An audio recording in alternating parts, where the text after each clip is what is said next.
ವಿಜಯ ನುಡಿ ಕನ್ನಡ ನ್ಯೂಸ್ ಚಾನಲಿಗೆ ಸ್ವಾಗತ. ಪ್ರಿಯ ವೀಕ್ಷಕರೇ, ನಾನು ಸಲೀಂ ಜಾವಿದ್.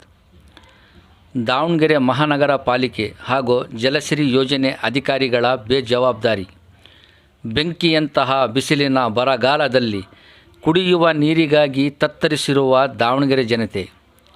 ಸಂಗೊಳ್ಳಿ ರಾಯಣ್ಣ ಸರ್ಕಲ್ ರಿಂಗ್ ರಸ್ತೆಯಲ್ಲಿ 4-5 ದಿನದಿಂದ ನೀರಿನ ಪೈಪ್ ಒಡೆದು ಅನ್ಯಾಯವಾಗಿ ಚರಂಡಿಗೆ ಹೋಗುತ್ತಿರುವ ಕುಡಿಯುವ ನೀರು.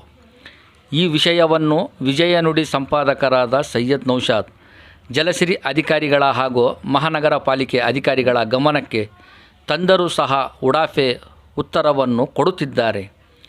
ಸಂಬಂಧಪಟ್ಟ ಅಧಿಕಾರಿಗಳಾಗಲಿ ಅಥವಾ ಜಿಲ್ಲಾ ಆಡಳಿತ ಆಗಲಿ ಒಡೆದಿರುವಂತಹ ಪೈಪನ್ನು ಸರಿಪಡಿಸಿ ದಾವಣಗೆರೆ ಜನತೆಗೆ ಕುಡಿಯುವ ನೀರಿಗೆ ಅನುಕೂಲ ಮಾಡಿಕೊಡಬೇಕಾಗಿ ವಿಜಯ ನುಡಿ ಕನ್ನಡ ನ್ಯೂಸ್ ಚಾನಲ್ ವತಿಯಿಂದ ಕಳಕಳಿಯ ಮನವಿ. ಬನ್ನಿ ವೀಕ್ಷಿಸೋಣ.